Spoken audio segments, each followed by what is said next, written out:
And a sure question many are feeling, asking inside them, is anyone safe? 2, is there a sure recipe for protection to be safe? So in a time like this, how do we become safe?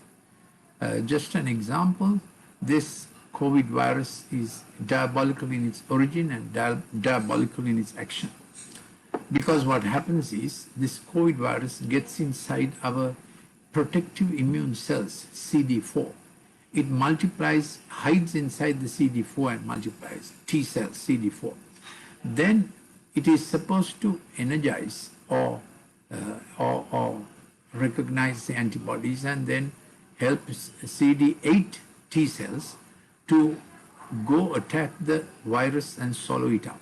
But what it does is makes our CD8 T cells cytotoxic.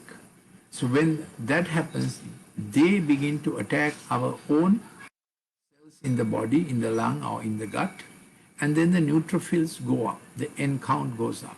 So if a person has an N count more going up in comparison to the L count lymphocytes, which is called the neutrocyte-lymphocyte ratio, if it goes above 5.4, they know it's a serious, dangerous cytokine attack that's coming.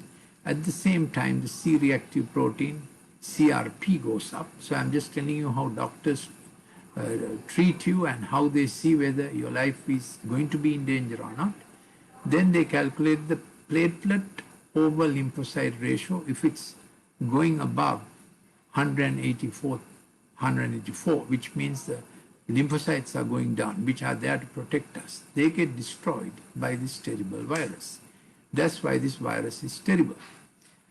So these are some of the things. Then when eosinophils are going up, the E count, it means that your normal monocytes are being, the M1s are being, in the cells are turning into what are called mast cells that produces histamine. And then if eosinophils are going up, that also indicates that you're going to have a serious attack. So how can we be safe? So I have told many times, please read my Facebook clip 187 in English, 186 in Sinhala.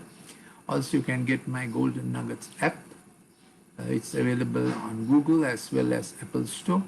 I'm Dr. Lalith Mendis, so I have discussed this subject. But today, so the question is, who is safe?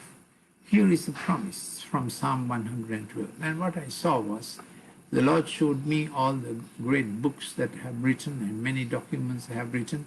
Of course, every author thinks his books are great. And they all became like little ash. And he said, now I'm going to give you real beauty. When you stop glorying in what you know to glory, what you think is glory, I want to give you real beauty. I mean, those books are useful on digital science and on many spiritual topics I have written. But he said, now consider all done and finished. It's over. Now this, they may remain useful, but now you need to get my beauty. Or to have my beauty, the principle is what you thought was beauty becomes ash. That is Isaiah 61 verse 3, for beauty for ashes. So then I saw all my glorious garments of reputation have been all converted to little towels, because this is a time people need comfort and love. They have become little usable towels. I said, okay. And something in me said it is time for sweet Jesus to apply the balm and the oil, make you a good Samaritan, go around with a bit of oil and a bit of wine to remove the pus and the dirt from wounds and get people back. It's such a terrible time. So who is safe at a time like this? Praise the Lord. Psalm 112. So I understood that some things have changed permanently. Those who are, yesterday we learned this, those who are very powerful will lose their power, and those who are weak, God will strengthen. Might will lose to the meek, powerful will lose to the poor in spirit. That's the time. And he's renewing the new covenant that he prophesied in Isaiah 40. At the end of this age, he's renewing the same new covenant, the way he meant it to be. So Psalm 112, praise the Lord. How blessed is the man who fears the Lord, who greatly delights in his commandments. his descendants will be mighty on earth. So here is a different order of things that God is establishing, because we always think, who will be mighty? Will it be Bill Gates, George Soros, Bloomberg? Who? The Lord is saying, I am also choosing a mighty generation in the midst of all this global dinosaurs, global Plutarchs, the global elite getting ready with viruses and whatnot. I'm also getting ready, says the Lord. Praise the Lord. How blessed is the man who fears the Lord, who greatly delights in his commandments. He is looking for them to make his descendants to be mighty on earth. The generation of the upright will be blessed. God hasn't changed. Wealth and riches are in his house. The men in the house of those who are able to redistribute it to the needy. And his righteousness endures forever. Light arises in the darkness. I like to say, a light arises in the COVID darkness for the upright. He is gracious and compassionate and righteous. So even in this COVID darkness, light arises particularly. Wisdom, knowledge, what to do, how to do. Even medical procedures, political procedures, economic procedures. If you are in an influential place, placed by God, this is the time. Light arises in the darkness. When it is dark for others, light arises in the darkness.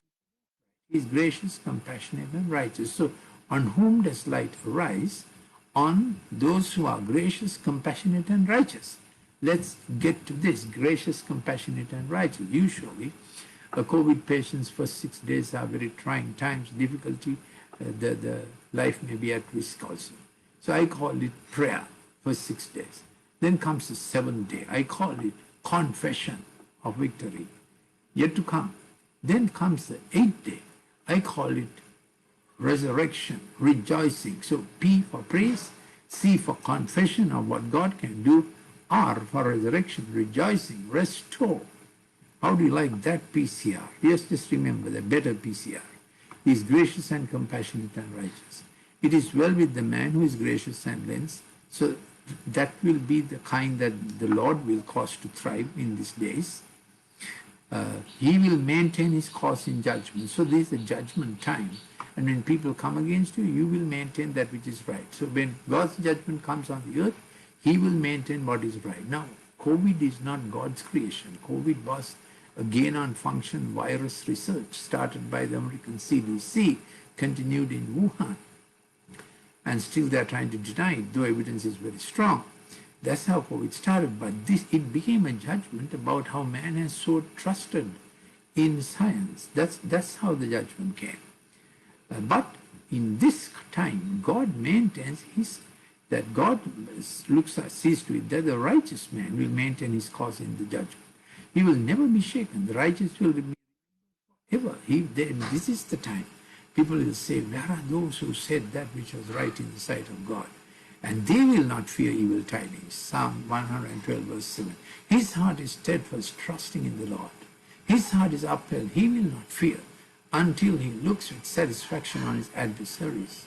So this is the kind of man whom God holds in this time. May we be that and be assured that God is still making judgment to work for us on our behalf.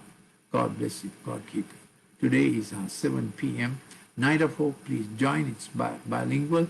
You'll get this clip, link. Send it to others also. God bless you.